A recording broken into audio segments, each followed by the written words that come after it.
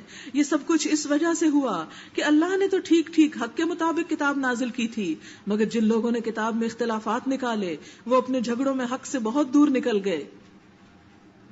نیکی یہ نہیں کہ تم نے اپنے چہرے مشرق یا مغرب کی طرف کر لیے, بلکہ نیکی یہ ہے کہ آدمی اللہ کو, یوم آخرت کو, ملائکہ کو, اللہ کی نازل کی ہوئی کتاب اور اس کے پیغمبر کو دل سے مانے. اب نیکی کا بتایا جا رہا ہے کہ اصل نیکی کیا ہے. اللہ کی محبت میں اپنا دل پسند مال, اپنے دل والی چیز رشتہ داروں, پہلا نمبر رشتہ داروں, پھر یتیموں, مسکینوں, مسافروں پر خرچ کرے, مدد کے لیے ہاتھ پھیلانے والوں کو بھی دے, غلاموں کی رہائی پر خرچ کرے, نماز قائم کرے, زکوٰۃ دے. اور نیک وہ لوگ ہیں کہ جب عہد کریں تو پورا کریں, وعدہ وفا کریں. تنگی اور مصیبت کے وقت میں حق کو باطل کی جنگ میں صبر کریں, یعنی آزمائشوں کے وقت دامن تھام کے رکھیں, اپنی زبان سے غلط کلمات نہ نکالیں.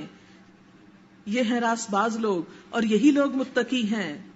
اے لوگو جو ایمان لائے ہو, تمہارے لیے قتل کے مقدموں میں قصاص کا حکم لکھ دیا گیا, یعنی اگر کوئی شخص کسی کو قتل کرے تو جواب میں اس کو قتل کیا جائے. لیکن اس کے علاوہ یہ اجازت بھی ہے کہ اگر قاتل کے وارث معاف کر دیں تو خون بہا بھی لیا جا سکتا ہے, یعنی دیت ادا کی جا سکتی ہے. آزاد آدمی نے قتل کیا ہو تو اس کا بدلہ آزاد سے لیا جائے, غلام قاتل ہو تو غلام ہی قتل کیا جائے, عورت اس جرم کی مرتکب ہو تو عورت ہی سے بدلہ لیا جائے. ہاں اگر کسی قاتل کے ساتھ اس کا بھائی کچھ نرمی کرنے کے لیے تیار ہو تو معروف طریقے کے مطابق خون بہا کا تصفیہ ہونا چاہیے, اور قاتل کو لازم ہے کہ راستی کے ساتھ خون بہا ادا کرے. یہ تمہارے رب کی طرف سے تخفیف اور رحمت ہے. اس پر بھی جو زیادتی کرے اس کے لیے دردناک سزا ہے. عقل اور خرد رکھنے والوں، تمہارے لیے قصاص میں زندگی ہے، امید ہے کہ تم اس قانون کی خلاف ورزی سے پرہیز کرو گے. اتنی بڑی بات اللہ تعالیٰ نے فرمائی کہ بدلہ لینے میں زندگی ہے. جب قاتل کو، مجرم کو سزا نہیں ملتی تو نقصان کیا ہوتا ہے؟ اور لوگوں کو بھی قتل کی جرت ہوتی ہے. آپ دیکھیں کہ سعودی عرب میں یہ قانون نافذ ہے اور وہاں سال میں صرف انگلیوں پہ گنے جانے والے قتل ہوتے ہیں، چند ایک، ویری فیو. اس کے مقابلے میں مغرب اسلام کے خلاف کیا پروپیگنڈا کرتا ہے؟ بڑا وحشیانہ مذہب ہے، اس میں تو انسان کی جان کی حرمت نہیں، انسان کو مار دو. اب ایک تو مرا، دوسرے کو کیوں مار دو؟ اور اس طرح لاجک پیش کرتے ہیں. اب آپ دیکھیں کہ یہ چند سال پہلے کی UN کی رپورٹ ہے جس میں سعودی عرب اور دیگر ممالک میں قتل کا ریشو بتایا گیا ہے کہ سعودی عرب میں 1 ملین افراد میں 32 افراد مختلف جرائم میں قتل کیے گئے، صرف 32، اور وہ ان میں بھی جو حدود میں مارے گئے. فرانس 1 ملین میں 32,000، کینیڈا 75,000، جرمنی 42,000. امریکہ میں گزشتہ سال، یعنی جس سال کی یہ رپورٹ ہے، 82,000 خواتین اور لڑکیوں کو اغوا کیا گیا، جبکہ $56,000 ملین سالانہ جرائم کے سدباب کے سلسلے میں خرچ کیے گئے. لیکن سزا نہیں دی جاتی تو جرائم میں دن بدن اضافہ ہو رہا ہے، ریٹ اوپر سے اوپر جا رہا ہے، کم نہیں ہو رہا. اور اس کے مقابلے میں جس ملک میں یہ نافذ ہے وہاں آپ دیکھیں کہ جرائم نہ ہونے کے برابر ہیں. تو یہ اللہ نے جو حکمت بتائی وہ دنیا میں آج انسان اپنی آنکھوں سے دیکھ سکتا ہے، لیکن دیکھنے کے باوجود بھی جنہوں نے نہیں ماننا وہ نہیں مانتے اور بڑے ظلم کے ساتھ اسلام کی سزاؤں کو وحشیانہ قرار دیتے ہیں، جبکہ یہ اللہ کا فیصلہ اور حکم ہے. اور اللہ کی کسی بات پہ اس لفظ کے ساتھ کمنٹ کرنا بذات خود ایک جرم ہے. اس سے بچنا چاہیے اور توبہ کرنی چاہیے. بغیر سوچے سمجھے اللہ کے احکامات پر کمنٹس نہیں دینے چاہیے. پھر فرمایا تم پر فرض کیا گیا ہے جب تم میں سے کسی کی موت کا وقت آئے اور وہ اپنے پیچھے مال چھوڑ رہا ہو تو والدین اور رشتہ داروں کے لیے معروف طریقے سے وصیت کرے. یہ حق ہے متقی لوگوں پر. پھر جنہوں نے وصیت سنی اور بعد میں اسے بدل ڈالا تو اس کا گناہ ان بدلنے والوں پر ہوگا. یعنی کسی کی وصیت کو تبدیل نہیں کرنا چاہیے ورنہ گناہگار ہوں گے، الا یہ کہ وہ غلط ہو. اللہ سب کچھ سنتا اور جانتا ہے. البتہ جس کو یہ اندیشہ ہو کہ وصیت کرنے والے نے نادانستہ یا قصدن حق تلفی کی ہے اور پھر معاملے سے تعلق رکھنے والوں کے درمیان وہ اصلاح کرے تو اس پر کچھ گناہ نہیں. اللہ بخشنے والا اور رحم فرمانے والا ہے. یا ایھا الذین آمنوا کتب علیکم الصیام کما کتب علی الذین من قبلکم لعلکم تتقون. اے لوگو جو ایمان لائے ہو، تم پر روزے فرض کیے گئے جس طرح تم سے پہلے انبیاء کے پیروکاروں پہ فرض کیے گئے تھے. اس سے توقع ہے کہ تم میں تقویٰ کی صفت پیدا ہوگی. تقویٰ کی ایک صفت گناہوں سے بچاتی ہے اور دوسری اللہ کی محبت پیدا کرتی ہے. جب انسان گناہوں سے بچتا ہے دل صاف ہوتا ہے، توبہ کرتا ہے دل روشن ہوتا ہے، اس روشن دل میں اللہ کی محبت زیادہ پنپتی ہے. چند مقرر دنوں کے روزے ہیں، 10 چند دنوں میں گزر جائیں گے. اگر تم میں سے کوئی بیمار ہو یا سفر پر ہو تو دوسرے دنوں سے اتنی ہی تعداد پوری کر لے.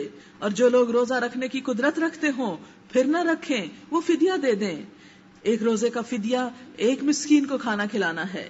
جو خود کھاتے ہو وہی دوسروں کو کھلاؤ، اور جو اپنی خوشی سے کچھ زیادہ بھلائی کرے، یعنی 1 سے زیادہ 2 دے دے مثلا، تو یہ اسی کے لیے بہتر ہے.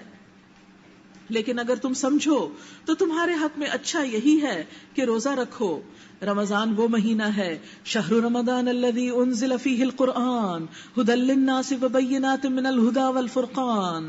رمضان وہ مہینہ ہے جس میں قرآن نازل کیا گیا، اس مہینے میں اترا، لہٰذا روزے کی حالت میں قرآن کے پڑھنے اور سننے کا لطف ہی کچھ اور ہے. پھر یہ کہ قرآن کیوں آیا؟ ھدی للناس، سب انسانوں کے لیے سراسر ہدایت کا پیغام لے کر، ایسی واضح تعلیمات پر مشتمل ہے جو راہ راست دکھانے والی اور حق و باطل کا فرق کھول کر رکھ دینے والی ہیں. لہٰذا اب سے جو شخص اس مہینے کو پائے اس کو لازم ہے کہ اس پورے مہینے کے روزے رکھے، بلا وجہ ایک روزہ بھی نہ چھوڑے، ورنہ ساری زندگی بھی روزے رکھے تو ایک روزے کا ثواب نہیں پا سکتے. اور جو کوئی مریض ہو یا سفر پر ہو تو دوسرے دنوں میں روزوں کی تعداد پوری کر لے. اللہ تمہارے ساتھ نرمی کرنا چاہتا ہے، سختی کرنا نہیں چاہتا. یعنی روزہ رکھوا کر سختی نہیں کی بلکہ بیمار اور مسافر کو اجازت دے کر نرمی کی. اس لیے یہ طریقہ تمہیں بتایا جا رہا ہے تاکہ تم روزوں کی تعداد پوری کر سکو، اور جس ہدایت سے اللہ نے تمہیں سرفراز کیا ہے اس پر اللہ کی کبریائی کا اظہار اور اعتراف کرو اور شکر گزار بنو۔ گویا روزے سے تقوی کے ساتھ ساتھ شکر کے جذبات بھی پیدا ہوتے ہیں۔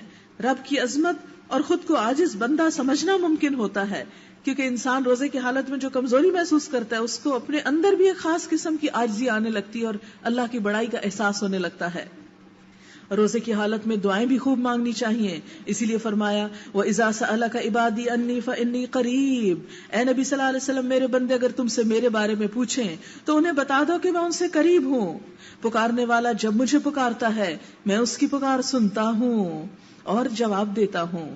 لہٰذا انہیں چاہیے کہ میری بات مانیں، مجھ پہ ایمان لائیں، یہ بات تم انہیں سنا دو شاید کہ وہ راہ راست پائیں۔ آپ دیکھیں کہ دعا مانگنا اللہ کے نزدیک سب سے بہترین عبادت ہے۔ آپ صلی اللہ علیہ وسلم نے فرمایا دعا مخ العبادہ، دعا عبادت کا نچوڑ ہے، جیسے کریم دودھ کے اوپر بالائی آ جاتی ہے ایسے ہی ساری عبادتوں کے اوپر، نماز کے بعد دعا، قرآن کے بعد دعا، حج عمرے پہ دعا، ہر موقع پہ، روزہ کھولنے کے وقت دعا۔ تو دعا عبادت کی تکمیل ہے، عبادت کا حسن ہے۔ اور یاد رکھیں ایک اور حدیث میں آتا ہے کہ اللہ تعالیٰ اس سے ناراض ہوتے ہیں جو بندہ دعا نہیں مانگتا۔ بعض اوقات لوگ کہتے ہیں اللہ کو پتا ہے نا کیا چاہیے، اب کیا مانگے بار بار۔ نہیں، بار بار مانگو، اس لیے کہ اگر مل جائے تو ٹھیک، نہ ملے تو قیامت کے دن انتظار میں ہوگا تمہارا اجر۔ اور پھر اسی طرح یہ ہے کہ آپ صلی اللہ علیہ وسلم نے فرمایا، اللہ تعالیٰ فرماتے ہیں کہ بندہ میرے ساتھ جیسا عقیدہ رکھتا ہے میں بھی اس کے ساتھ ویسا ہی برتاؤ کرتا ہوں، جب وہ مجھ سے مانگتا ہے تو میں اس کے ساتھ ہوتا ہوں، میرا بندہ جب مجھے یاد کرتا ہے اور اس کے ہونٹ میرے ذکر میں ہلتے ہیں تو میں اس کے ساتھ ہوتا ہوں۔ ایک اور حدیث میں ہے جب بندہ اللہ کے آگے ہاتھ اٹھاتا ہے پھر اس کے خالی ہاتھوں کو نہیں لوٹاتا، شرماتا ہے کہ اس کے ہاتھ خالی لوٹاؤں۔ یہ الگ بات ہے کہ کچھ دنیا میں ہی مل جاتا ہے اور کچھ آخرت میں ہاتھوں پہ دے دیا جائے گا، وہ بڑے بڑے تحفے آپ کے ہاتھوں میں پکڑا دیے جائیں گے جو دعاؤں کے آپ اپنے لیے جمع کروا رہے ہیں آخرت کے لیے۔ تمہارے لیے روزے کے زمانے میں راتوں کو اپنی بیویوں کے پاس جانا حلال کر دیا گیا، یعنی دن میں بیوی کے پاس جانا اور کوئی جسمانی فزیکل ریلیشن قائم کرنا جو ہے روزے کو خراب کرنے کا سبب بنتا ہے۔ بعض سے روزہ ٹوٹ جاتا ہے، بعض سے فاسد ہو جاتا ہے، لیکن اللہ تعالیٰ نے انسانوں پہ ایسی سختی نہیں کی کہ جسے وہ برداشت نہ کر سکے، اس لیے اگرچہ رات بھی رمضان کی عبادت والی ہے لیکن اس میں ایسا تعلق جو ہے وہ جائز ہے۔ وہ تمہارے لیے لباس ہیں اور تم ان کے لیے، اتنا خوبصورت تعلق بتایا گیا شوہر اور بیوی کا کہ شوہر بیوی کا لباس ہے، بیوی شوہر کا۔ آپ دیکھیں کہ لباس کیا کرتا ہے، جسم کی حفاظت کرتا ہے، ساتھ ساتھ رہتا ہے، زینت بخشتا ہے، کمفرٹ دیتا ہے، انسان کے حسن میں اضافہ کرتا ہے، انسان کی عیب پوشی کرتا ہے۔ لہٰذا کوئی شوہر اپنی بیوی یا بیوی اپنے شوہر کی برائی نہ کرے، اس لباس کو تار تار نہ کرے، اسے رسوا نہ کرے، اس کی باتیں ایسی باتیں کہ جو اس کی کمزوریاں ہیں لوگوں میں نشر کر کے اس کی اہمیت کو کم نہ کرے، اس کی عزت میں اضافہ کرے۔ یہ دونوں کے لیے ہے۔ آپ دیکھیں یہاں بالکل آمنے سامنے ایکول رشتہ بتایا گیا، تم ان کا لباس ہو، تمہارا لباس، تم ان کے لیے حسن، وہ تمہارے لیے، تم ان کے لیے آرام، وہ تمہارے لیے، تم ان کے لیے سکون، وہ تمہارے لیے۔ کتنا خوبصورت رشتہ! کوئی مذہب، کوئی فلسفہ، کوئی شاعر ایسے خوبصورت انداز میں مرد اور عورت کے رشتے کو نہیں بتا سکتا جو طریقہ قرآن نے خوبصورت ترین بتایا، بہترین مثال دی۔ اللہ کو معلوم ہو گیا کہ تم لوگ چپ کے اپنے آپ سے خیانت کر رہے تھے، مگر اس نے تمہارا قصور معاف کر دیا اور تم سے درگزر فرمایا۔ اب تم اپنی بیویوں کے ساتھ شب باشی کرو اور جو لطف اللہ نے تمہارے لیے جائز کر دیا ہے اسے حاصل کرو، نیز راتوں کو کھاؤ پیو یہاں تک کہ تم کو سیاہی شب کی دھاری سے سفید صبح کی دھاری نمایاں نظر آ جائے، تب یہ سب کام چھوڑ کر رات تک اپنا روزہ پورا کرو، یعنی صبح کے وقت یہ سب کچھ چھوڑ کر رات تک روزہ پورا کرو، اور جب تم مسجدوں میں اعتکاف میں ہو تو بیویوں سے مباشرت نہ کرو، یہ اللہ کی باندھی ہوئی حدیں ہیں، ان کے قریب نہ پھٹکنا۔ اس طرح اپنے احکام ان لوگوں کے لیے بصراحت اللہ بیان کرتا ہے، توقع ہے وہ غلط رویے سے بچیں گے۔ اور تم لوگ نہ تو آپس میں ایک دوسرے کے مال ناروا طریقے سے کھاؤ، نہ حاکموں کے آگے ان کو اس غرض سے پیش کرو کہ تمہیں دوسروں کے مال کا کوئی حصہ قصداً ظالمانہ طریقے سے کھانے کا موقع مل جائے۔ روزے میں انسان حلال کو چھوڑتا ہے، کیا بتایا؟ جب حلال چھوڑ سکتے ہو تو کیا حرام نہیں چھوڑ سکتے؟ حرام بھی چھوڑ دو. اسی لیے رمضان کی آیات کے فوراً بعد کیا فرمایا؟ آپس میں ایک دوسرے کے مال باطل طریقے سے نہ کھاؤ. اور باطل طریقے سے کھانے سے مراد کیا ہے؟ چوری چکاری، غصب، ڈاکہ، رشوت، یہ تمام باطل طریقے ہیں. اور حاکموں کے پاس رشوت نہ پیش کرو کہ تم دوسروں کے اوپر ظلم و زیادتی کر سکو. نہیں. لوگ تم سے چاند کی گھٹتی بڑھتی صورتوں کے بارے میں پوچھتے ہیں. کہو یہ لوگوں کے لیے تاریخوں کی تعیین اور حج کی علامتیں ہیں. نیز ان سے کہو یہ کوئی نیکی کا کام نہیں کہ تم اپنے گھروں میں پیچھے کی طرف سے داخل ہوتے ہو. نیکی تو اصل میں یہ ہے کہ آدمی اللہ کی ناراضگی سے بچے. یعنی ریچولز اصل چیز نہیں، اصل تو روح ہے. عربوں کے ہاں رواج تھا کہ وہ حج کے لیے ایک دفعہ گھر سے نکلتے تو پھر گھر میں دروازے سے نہ آتے، دیوانے پھلانگ کے آتے اور کہتے تاکہ ہماری نیت نہ ٹوٹے. فرمایا اس سے کوئی فرق نہیں پڑتا، اگر کسی کام سے واپس آنا ہے تو سیدھی طرف سے آؤ.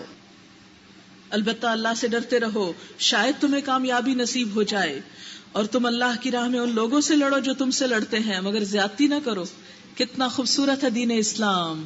دشمنوں سے بھی زیادتی نہ کرو، دشمنوں سے بھی زیادتی نہیں، کہ اللہ زیادتی کرنے والوں کو پسند نہیں کرتا. ان سے لڑو جہاں بھی تمہارا ان سے مقابلہ پیش آئے، اور انہیں نکالو جہاں سے انہوں نے تم کو نکالا ہے. اس لیے کہ قتل اگرچہ برا ہے مگر فتنہ اس سے بھی زیادہ برا ہے.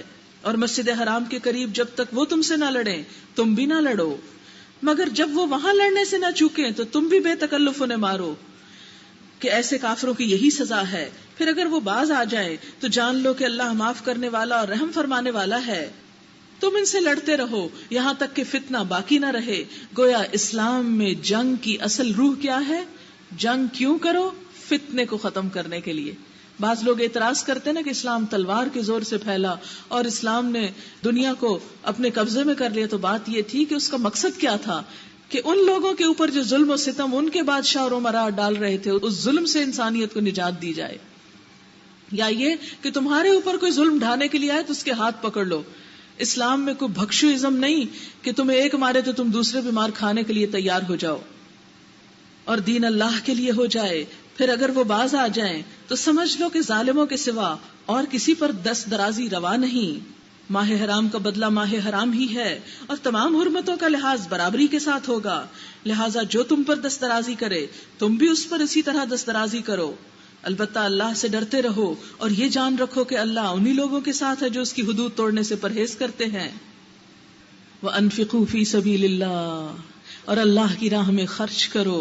وَلَا تُلْقُوا بِأَيْدِيكُمْ إِلَى التَّهْلُكَةِ، اور اپنے ہاتھوں اپنے آپ کو ہلاکت میں نہ ڈالو. یعنی جب جنگ ہوگی تو مال کی ضرورت پیش آئے گی تو اس کے لیے کیا کرو؟ اللہ کی راہ میں خرچ کرو. ورنہ اگر تم اسلحہ تیار نہیں کرو گے اور دشمن کے مقابلے کے لیے سامان فراہم نہیں کرو گے اور اس کام کے لیے تم مال خرچ نہیں کرو گے تو کیا ہوگا؟ دشمن تم پہ چڑھ دوڑے گا اور اس طرح تمہاری ہلاکت تمہارے اپنے ہاتھوں ہو جائے گی. پھر تمہارا مال تمہارے کس کام آئے گا؟ احسان کا طریقہ اختیار کرو کہ اللہ محسنوں کو پسند کرتا ہے. اللہ کی خوشنودی کے لیے جب حج اور عمرے کی نیت کرو تو اسے پورا کرو. یعنی جو شخص حج کرنے کے لیے نکلے پھر اسے پورا کرنا چاہیے. اسی طرح عمرہ، یہ نہیں کہ یہاں سے جا کے نیت بدل جائے اور جدہ سے شاپنگ کر کے واپس. اور اگر کہیں گھر جاؤ تو جو قربانی میسر آ جائے اللہ کی جناب میں پیش کرو اور اپنے سر نہ مونڈو جب تک کہ قربانی اپنی جگہ نہ پہنچ جائے. مگر جو شخص مریض ہو یا جس کے سر میں کوئی تکلیف ہو اور اس بنا پر اپنا سر منڈوا لے تو اسے چاہیے کہ فدیے کے طور پر روزے رکھے یا صدقہ دے یا قربانی کرے. پھر اگر تمہیں امن نصیب ہو جائے اور تم حج سے پہلے مکہ پہنچ جاؤ تو جو شخص تم میں سے حج کا زمانہ آنے تک عمرے کا فائدہ اٹھائے وہ حسب مقدور قربانی دے. اور اگر قربانی میسر نہ ہو تو 3 روزے حج کے زمانے میں اور 7 گھر پہنچ کر اس طرح پورے 10 روزے رکھ لے. یہ رعایت ان لوگوں کے لیے ہے جن کے گھر بار مسجد حرام کے قریب نہ ہو، کیونکہ جو وہاں رہتے ہیں وہ آئندہ قضا پوری کر لیں گے، جیسے حضور صلی اللہ علیہ وسلم نے عمرۃ القضا کیا تھا. اللہ کے ان احکام کی خلاف ورزی سے بچو اور خوب جان لو کہ اللہ سخت سزا دینے والا ہے. یعنی یہ جو طریقے سکھائے ہیں ان کی پابندی کرنا ہوگی. یہ مذاق نہیں ہے، دین ہے. حج کے مہینے سب کو معلوم ہے، آپ کو ہیں. جو شخص ان مقرر مہینوں میں حج کی نیت کرے کیونکہ حج کی نیت صرف انہی مہینوں میں ہو سکتی ہے. اس سے پہلے مثلاً آج کل کوئی رمضان میں نیت نہیں کر سکتا حج کی. اسے خبردار رہنا چاہیے کہ حج کے دوران میں اس سے کوئی شہوانی فعل، کوئی بدعملی، کوئی لڑائی جھگڑے کی بات سرزد نہ ہو، اور جو نیک کام تم کرو گے وہ اللہ کے علم میں ہوگا. سفر حج کے لیے زاد راہ ساتھ لے جاؤ، یعنی صرف کھانے پینے کی چیزیں. عموماً لوگوں کا رواج یہ تھا کہ چونکہ اللہ کے نام پہ نکل رہے ہیں، اللہ کے گھر جا رہے ہیں، وہی کھلائے پلائے گا، اور پھر جا کے وہاں بھیک مانگنا شروع کر دیتے. اس دینداری کو کنڈیم کیا گیا کہ نہیں، اگر گھر میں ہے اپنے پاس تو خود ساتھ لے کے چلو. اور پھر ساتھ ہی اس کو بھی کنٹرول کیا گیا کہ یہ نہیں صرف دنیا کے سامان سمیٹنے کو لگ جاؤ، بلکہ سب سے بہتر زاد راہ پرہیزگاری ہے، تقوی بھی ساتھ لے کے چلنا، کیونکہ کھانے پینے اور استعمال کی دوسری چیزوں سے زیادہ کام آئے گا. بس اے ہوش مندو، میری نافرمانی سے پرہیز کرو. اور اگر حج کے ساتھ ساتھ تم اپنے رب کا فضل بھی تلاش کرتے جاؤ تو اس میں کوئی حرج نہیں، یعنی بزنس بھی ساتھ کیا جا سکتا ہے، لیکن نیت حج ہو، بزنس نہیں. بزنس ضرورت ہے، اصل مقصد حج ہے، کیونکہ پرائرٹی ہے نا. پرائرٹی یہ ہے، یہ ساتھ میں بونس ہے. اور اگر انسان بزنس کرنے جائے اور کہے کہ چلو حج بھی اب کر لیتا ہوں تو ٹھیک ہے، وہ بھی ثواب ہے، مگر وہ ثواب نہیں جو اصل حج کا ہے. اور اس سے آپ اندازہ لگائیں کہ اسلام میں دین اور دنیا الگ الگ نہیں ہے. یعنی حج پہ جا رہے ہو عبادت کو تو ساتھ کیا کرو، اپنے بزنس بھی کر سکتے ہو. بزنس ڈیل اگر کوئی کانٹریکٹ وہاں کر سکتے ہو کسی سے تو کر لو. کہیں کوئی چیز تلاش کر رہے ہو، کچھ خرید رہے ہو تو ممانعت نہیں. اسلام ایسا خشک جامد مذہب نہیں کہ اگر آپ دین کی طرف آئے تو آپ کی دنیا ماری جائے. نہیں، دنیا میں تو آپ نے رہنا کیسی ماری جائے گی. کھانا پینا کمانا سب کچھ ہے، اور رزق حلال کمانا تو ویسے بھی ایک عبادت ہے. اسی لیے آپ دیکھیں کہ جمعے تک کے دن جمعے کی نماز پڑھو اور اس کے ساتھ کیا کرو، پھر کاروبار کرو. منع نہیں کیا گیا، لیکن حلال کاروبار کرو، حرام کا نہیں. پھر جب عرفات سے چلو تو مشعر حرام کے پاس بھی ٹھہر کر اللہ کو یاد کرو، اور اس طرح یاد کرو جس کی ہدایت اس نے تمہیں دی ہے، من گھڑت طریقوں سے نہیں. ورنہ اس سے پہلے تو تم لوگ بھٹکے ہوئے تھے، پھر جہاں سے اور سب لوگ پلٹتے ہیں وہیں سے تم پلٹو اور اللہ سے معافی چاہو. یقیناً وہ معاف کرنے والا ہے اور رحم کرنے والا ہے. پھر جب اپنے حج کے ارکان ادا کر چکو تو جس طرح پہلے اپنے باپ دادا کا ذکر کرتے تھے اس طرح اب اللہ کا ذکر کرو. اہل عرب باپ دادا کے کارناموں کو بڑی خوشی سے بتاتے تھے، فرمایا بس ان کو کم کر دو، اللہ کا نام زیادہ بلند کرو. بلکہ اس سے بھی بڑھ کر جتنا باپ دادا کو یاد کرتے تھے اس سے بھی زیادہ کرو اللہ کا ذکر. لیکن اللہ کو یاد کرنے والوں میں بڑا فرق ہے. کیسے کہ ان میں سے کوئی تو ایسا ہے جو کہتا ہے ہمارے رب ہمیں دنیا میں ہی سب کچھ دے دے. ایسے شخص کے لیے آخرت میں کوئی حصہ نہیں. اللہ تعالیٰ کیسے پکڑتا ہے انسان کو، انسان کی نفسیات. آپ کبھی آزما کے دیکھیے اس کو. آپ حج عمرے پہ جائیں گے نا، لوگ آپ سے کہیں گے دعا کریں ہمارے لیے. آپ پوچھیں کیا دعا، یا کوئی آپ کو لکھ کے دیں گے. اگر آپ غور فرمائیں تو ان میں سے 99% دعائیں صرف دنیا کی ہوگی. کم ہی کوئی آپ کو لکھ کے دے گا کہ میرے ایمان کی دعا کریں، میری آخرت کی نجات کی کریں، میرے قبر کے حساب کتاب کی کریں کہ یہ سب آسان ہو جائے. کیونکہ وہ ہمارا اصل مسئلہ ہی نہیں ہے. ہمارا اصل مسئلہ کیا بن گیا، دنیا. فرمایا وَمِنْهُمْ مَن يَقُولُ، ان میں سے کوئی ایسا ہے جو کہتا ہے رَبَّنَا آتِنَا فِي الدُّنْيَا حَسَنَةً وَفِي الْآخِرَةِ حَسَنَةً وَقِنَا عَذَابَ النَّارِ. اے ہمارے رب ہمیں دنیا میں بھی بھلائی دے اور آخرت میں بھی بھلائی دے اور آگ کے عذاب سے ہمیں بچا. ایسے لوگ اپنی کمائی کے مطابق دونوں جگہ حصہ پائیں گے. اسی لیے فرمایا کہ اولئک لہم نصیب مما کسبوا، ان کو حصہ ملے گا ویسا ہی جو انہوں نے کمائی کی ہوگی. دنیا حاصل کرنے کے لیے کمائی کی ہوگی، دنیا مل جائے گی. اور جو آخرت کو کمانا چاہے گا وہ آخرت کے لیے کوشش کرے گا اور اس کو وہ مل جائے گی.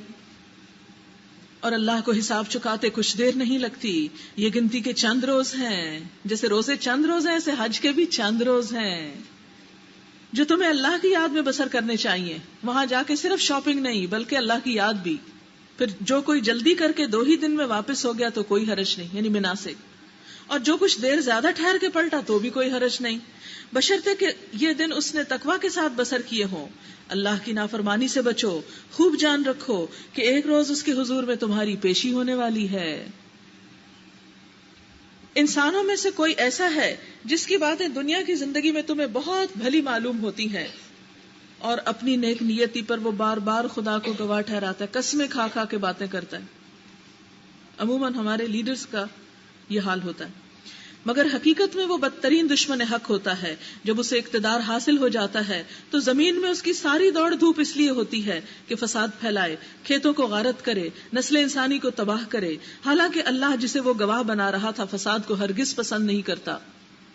آپ دیکھیں اس وقت جو لیڈنگ نیشنز ہیں، یعنی دنیا کو لیڈ کر رہی ہیں، یہ میں نے بھی بات کی نا کہ لیڈرز کا عموماً یہ ہوتا ہے، تو جو نیشنز لیڈ کر رہی ہیں دنیا کو، ان سب کا یہی حال ہے کہ ان کو اتھارٹی جو ملی تو انہوں نے ساری کوشش کس پہ کی؟ کھیتوں کو غارت کیا. کس قدر پیسٹیسائیڈز ڈالے گئے ہیں کہ ہمارے کھیت جو ہیں بیکار ہوتے چلے جا رہے ہیں. وہ دوائیاں جو ان کے اپنے ملکوں میں بین ہیں یہاں استعمال ہوتی ہیں. ملٹی نیشنل کمپنیاں پیسٹیسائیڈ سیل کر کے ملینز کما رہی ہیں اور ہماری زمینوں کو بنجر بنا رہی ہیں. اور اس کی وجہ سے جو نیچرل سائیکل میں فرق آیا کہ انسیکٹس تباہ ہوئے تو پرندے بھاگ گئے کہ کھانے کو کچھ نہیں، اور پرندے گئے تو پھر اور ایک کے بعد ایک چیز جو ہے وہ ختم ہوتی چلی گئی. پورا انوائرنمنٹ چینج ہو گیا. آپ کبھی بھی دیہاتوں میں جائیں، یہاں تو شاید قریب نہیں ہے، پنجاب کے دیہاتوں میں جائیں تو جہاں صبح بھینی بھینی درختوں کی خوشبو آتی تھی اب وہاں زہریلی دوائیوں کی خوشبو آتی ہے. اور پھر نسل انسانی کو تباہ، یعنی فکر کیا پڑی ہوئی ہے کہ انسان زیادہ ہوتے چلے جا رہے ہیں، ان کو کسی طرح ختم کرو. اتنے ہی انسانوں کو قتل کرنے کے آلات اور ہتھیار اور منصوبے زیادہ بنائے گئے ہیں. باتیں کچھ ہیں، نعرے کچھ ہیں، عملی طور پر پریکٹیکلی کچھ اور تیار کیا جا رہا ہے. جتنے ایٹم بم ہیں اگر اس میں سے چند ایک بھی چل جائیں تو دنیا میں ایک جان باقی نہ رہے، نسل انسانی ساری تباہ ہو کے رہ جائے. جو غذائیں اور جو دوائیاں اور جو چیزیں تیار کر لی گئی ہیں اور جو انسانوں کے ساتھ معاملہ کیا جا رہا ہے مختلف طریقوں سے، یہ سراسر انسانیت کی تباہی کی طرف انسان کو لے کے جا رہا ہے. تو اس پہ اللہ تعالیٰ فرماتے ہیں کہ بعض لوگ باتیں تو بہت خوبصورت کرتے ہیں لیکن جب ان کو قوت ملتی ہے دنیا میں، یعنی جب وہ دنیا کو لیڈ کرتے ہیں تو انسانوں کو تباہ کرتے ہیں اور فصلوں کو تباہ کرتے ہیں. حالانکہ اللہ فساد کو ہرگز پسند نہیں کرتا. اور جب اس سے کہا جاتا کہ اللہ سے ڈر تو اپنے وقار کا خیال اس کو گناہ پہ جما دیتا ہے. ایسے شخص کے لیے تو بس جہنم ہی کافی ہے اور وہ بہت برا ٹھکانہ ہے. دوسری طرف انسانوں میں ہی کوئی ایسا بھی ہے جو رضا الہی کی طلب میں اپنی جان کھپا دیتا ہے. ایسے بندوں پر اللہ بہت مہربان ہے. اے ایمان لانے والو، تم پورے کے پورے اسلام میں آ جاؤ، پورے کے پورے مکمل طور پر. یہ ہم سب سے کہا جا رہا ہے کہ لا الہ الا اللہ پڑھ لیا، اب کیا کرو؟ پوری طرح اندر آؤ. ورنہ ہم کیا کرتے ہیں، وہ چیزیں جو ہم کو آسان لگتی ہیں وہ تو ہم کر لیتے ہیں، یا جن کے کرنے میں ہمیں دنیا کا کچھ فائدہ ہوتا ہے وہ تو ہم کر لیتے ہیں. لیکن وہ کام جو کرنے ہم کو مشکل لگتا ہے تو چاہے اللہ کا 100 دفعہ حکم کیوں نہ. مثلا رات ہی میں ایک کتاب میں پڑھ رہی تھی کہ نماز کا لفظ قرآن میں 708 بار آیا ہے، سب سے زیادہ، یعنی جس حکم کی تاکید ہے. لیکن اس کے باوجود ہمارا اگر دل نہیں مانتا تو ہم کوئی نہیں پڑھتے، ہے نا یہی حال. کیوں؟ ہم کو مشکل لگتی. اسی طرح کوئی اور چیزیں بھی ہو سکتی. تو اصل بات کیا ہے، کچھ لوگ ایسے ہیں کہ جو بعض حصے کتاب کے مان لیتے ہیں اور بعض کو انکار کر دیتے ہیں. لیکن اللہ تعالیٰ ہم سے کیا مطالبہ کرتے ہیں؟ مکمل اندر آ جاؤ. آپ دیکھیں اگر آپ گاڑی پر آدھے ٹانگ باہر رکھیں اور آدھی اندر رکھیں، ٹانگ تو کیا کپڑا بھی آدھا باہر لٹکا دیں پھر دیکھیں کہ ہوتا ہے کیا. اسی طرح کشتی میں ایک ٹانگ اندر رکھیں اور ایک سمندر میں رکھا کریں کہ ٹھنڈا پانی یا مزے سے چلوں گی، تو پھر آپ دیکھیں کیا ہوتا ہے. کسی بھی چیز میں انسان جب ہاف ہارٹیڈلی جاتا ہے تو وہ کچھ بھی نہیں کام صحیح طور پہ کر پاتا. اسلام کو بھی جب تک ہم اپنی روح اور جان اور دل کے ساتھ ایکسپٹ نہیں کرتے اس وقت تک اسلام کا لطف نہیں اٹھا سکتے. تو حکم کیا ہے؟ مان جاؤ، قبول کر لو، پورے اندر آ جاؤ. دیکھو کچھ قربانیاں تو ہوں گی لیکن اس کا جو لطف اور اس کا جو نتیجہ پاؤ گے وہ بے مثال ہوگا. اور شیطان کی پیروی نہ کرو، وہ تمہارا کھلا دشمن ہے. جو صاف صاف ہدایات تمہارے پاس آ چکی، اگر ان کو پا لینے کے بعد پھر تم نے لغزش کھائی تو خوب جان رکھو اللہ سب پر غالب اور حکیم و دانا ہے. ان ساری نصیحتوں اور ہدایتوں کے بعد بھی لوگ سیدھے نہ ہوں تو کیا اب وہ اس بات کے منتظر ہیں کہ اللہ بادلوں کا چتر لگائے، یعنی سایہ کرے، فرشتوں کے پرے ساتھ لیے خود سامنے آ جائے اور فیصلہ ہی کر ڈالا جائے؟ آخرکار سارے معاملات پیش تو اللہ ہی کے حضور ہونے والے ہیں.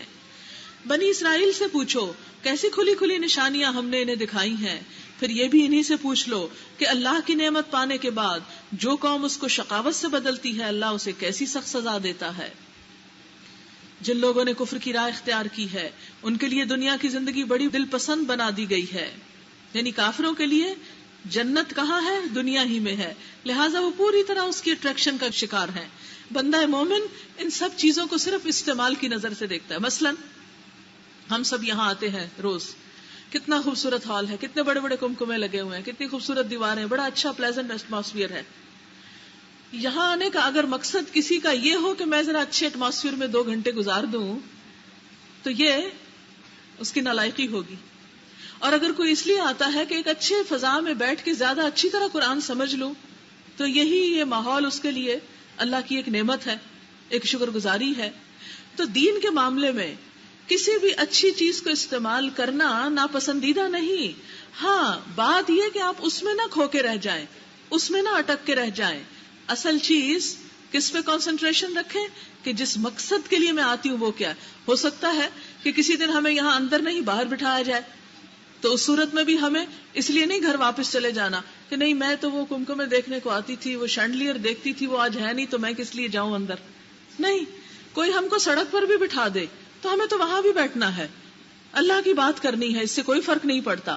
جیسے بھی حالات ہوں ہم اس کے نام پہ جمع ہوئے ہیں، ہمیں جمع ہوتے رہنا ہے. ہم اس کے لیے حاضری دے رہے ہیں، ہم کسی کمرے کے لیے حاضری نہیں دے رہے. یہاں ہماری نیت صرف اللہ کی رضا ہونی چاہیے. تو اس لیے یہاں پر کیا بتایا جا رہا ہے کہ جو لوگ کافر ہیں وہ بیچ میں، یعنی جیسے بادام ہے تو اصل گری چھوڑ کے چھلکوں پہ بھی نیچے ہوئے ہیں، چھلکوں ہی کو دیکھے جا رہے ہیں. تو جو لوگ جن کے دل میں دنیا کی محبت ہے وہ اللہ کا کلام سننے کے بجائے ان چیزوں میں الجھے ہوئے ہیں. کافروں کے لیے دنیا میں ہر چیز میں اٹریکشن ہے. مومن دنیا کی ہر چیز کو ضرورت سمجھ کے استعمال کرتا ہے، چاہے وہ اعلیٰ ترین ہو چاہے وہ حقیر ترین ہو، جس چیز سے ضرورت پوری ہو جائے. دنیا مومن کے لیے ضرورت کی چیز ہے، کافر کے لیے زینت ہے، اور اس کے دل کو کھینچنے کا سبب ہے اس کی جنت. جیسے ایک حدیث میں بھی آتا نا کہ دنیا کافر کی جنت ہے. ایسے لوگ ایمان کی راہ اختیار کرنے والوں کا مذاق اڑاتے ہیں. یعنی کافر جو دنیا کو جنت سمجھتے ہیں وہ اہل ایمان کا مذاق اڑاتے ہیں، مگر قیامت کے روز پرہیزگار لوگ ہی ان کے مقابلے میں عالی مقام ہوں گے. رہا دنیا کا رزق تو اللہ کو اختیار ہے، جسے چاہے بے حساب دے. وہ ایمان والوں کو بھی بہت مل سکتا ہے اور کافروں کو بھی بہت. کسی شخص کو بہت رزق کا مل جانا یہ معنی نہیں رکھتا کہ اللہ اس سے راضی ہو گیا. ابتدا میں سب لوگ ایک ہی طریقے پر تھے، پھر یہ حالت باقی نہ رہی اور اختلافات رونما ہوئے. تب اللہ نے نبی بھیجے جو راہ راست پر بشارت دینے والے اور گمراہی کے نتائج سے ڈرانے والے تھے، اور ان کے ساتھ کتاب برحق نازل کی تاکہ حق کے بارے میں لوگوں کے درمیان جو اختلافات رونما ہو گئے تھے ان کا فیصلہ کرے. اور ان اختلافات کے رونما ہونے کی وجہ یہ نہ تھی کہ ابتدا میں لوگوں کو حق بتایا نہ گیا تھا، نہیں، اختلاف ان لوگوں نے کیا جنہیں حق کا علم دیا جا چکا تھا. انہوں نے روشن ہدایات پا لینے کے بعد محض اس لیے حق کو چھوڑ کر مختلف طریقے نکالے کہ وہ آپس میں زیادتی کرنا چاہتے تھے. بس جو لوگ انبیاء پر ایمان لے آئے انہیں اللہ نے اپنے اذن سے اس حق کا راستہ دکھا دیا جس میں لوگوں نے اختلاف کیا تھا. اللہ جسے چاہتا ہے راہ راست دکھا دیتا ہے. ام حسبتم ان تدخلوا الجنہ ولما یأتکم مثل الذین خلوا من قبلکم، پھر کیا تم لوگوں نے یہ سمجھ رکھا ہے کہ یوں ہی جنت کا داخلہ تمہیں مل جائے گا؟ جنت کمانا آسان کام ہے، حالانکہ تم پر ابھی وہ سب کچھ نہیں گزرا جو تم سے پہلے ایمان لانے والوں پہ گزر چکا. ان پر سختیاں گزری، مصیبتیں آئیں، ہلا مارے گئے، حتیٰ کہ وقت کا رسول اور اس کے ساتھی اہل ایمان چیخ اٹھے کہ اللہ کی مدد کب آئے گی. جنت کا راستہ حفت الجنت بالمکارہ، ناپسندیدہ چیزوں سے ڈھانپ دیا گیا ہے کہ جب تک انسان اپنے نفس کے خلاف جہاد نہیں کرتا اس وقت تک جنت پہ پہنچنا مشکل ہے. مثلاً آپ یہاں بیٹھے ہیں، اب اتنی دیر ہوگی، ٹانگیں بھی تھک گئی، بس جلدی ختم ہو جائے کیونکہ بہت وقت ہو گیا. نہیں، اپنے نفس کو کنٹرول ضبط کر کے تھوڑا سا وقت اور لگا کے اسے پورا کرنا ہے، کیونکہ دل تو یہی چاہتا ہے انسان گھومے پھرے، کھائے پیے، سوئے، آرام کرے، ادھر ادھر جائے، مرضی کے کام کرے. لیکن اگر انسان جنت چاہتا ہے تو اس کے لیے کیا ضروری ہے کہ کہیں اپنے آپ کو تھوڑا سا باندھ کر بھی رکھے. اہل ایمان چیخ اٹھے کہ اللہ کی مدد کب آئے گی. اس وقت انہیں تسلی دی گئی اللہ کی مدد قریب ہے، رات گزرنے والی ہے، دن آنے والا ہے. لوگ پوچھتے ہیں ہم کیا خرچ کریں، یہ ہمیشہ ہی لوگوں کا سوال رہا ہے، کیا کرے، کہاں کرے، اور ہونا بھی چاہیے، اس لیے کہ اللہ کی راہ میں دینا بھی ایک تجارت ہے. اس میں اگر بہترین جگہ پر دیا تو اس تجارت کا زیادہ پروفٹ ہوگا. لوگ پوچھتے ہیں ہم کیا خرچ کریں؟ جواب دو کہ جو مال بھی تم خرچ کرو اپنے والدین پر، پہلا حق کس کا ہے؟ والدین. حدیث میں آتا ہے انت و مالک لابیک، تم اور تمہارا مال سب تم اپنے باپ کے ہو. باپ اپنے مال تمہارے مال میں سے جو لینا چاہے لے سکتا ہے، لیکن عموماً بےچارے لیتے نہیں، دیتے ہی رہتے ہیں. رشتہ داروں پر، یتیموں پر، مسکینوں اور مسافروں پہ خرچ کرو، اور جو بھلائی بھی تم کرو گے اللہ اس سے باخبر ہوگا. تمہیں جنگ کا حکم دیا گیا اور وہ تمہیں ناگوار ہے. ہو سکتا ہے کہ ایک چیز تمہیں ناگوار ہو وہی تمہارے لیے بہتر ہو سکتا ہے ایک چیز تمہیں پسند ہو وہی تمہارے لیے بری ہو. اللہ جانتا ہے تم نہیں جانتے. کتنا خوبصورت اصول دیا گیا. عموماً انسان کی پریشانی کہاں سے شروع ہوتی ہے؟ جب اس کی مرضی کے خلاف کوئی کام ہوتا ہے.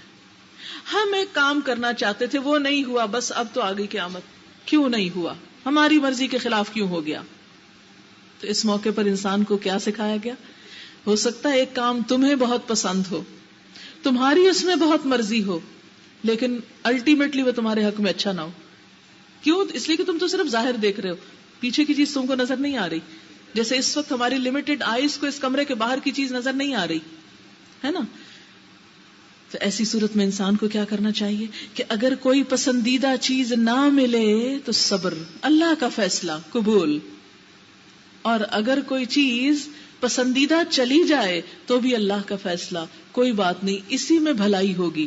مجھے تکلیف ہو رہی ہے کہ میری مرضی کی چیز کیوں چلی گئی، لیکن اللہ کی مرضی یہی تھی، وہ اس سے بہتر چیز دینا چاہتا ہے، یا اس چیز کو لے کر تمہیں اپنے اور قریب کرنا چاہتا ہے. مثلاً آپ دیکھیں کہ عام طور پہ ہم اللہ کو کم ہی یاد کرتے ہیں. جب کوئی تکلیف آتی ہے نا تو زیادہ دعائیں کرنے لگتے ہیں، عبادت زیادہ کرنے لگتے ہیں، ہوتا ہے نا. تو اب کیا ہوا کہ یہ جانا دنیا کے لحاظ سے تو نقصان دہ ہوا، لیکن آخرت کے لحاظ سے بڑے اجر اور ثواب کا سبب ہوا.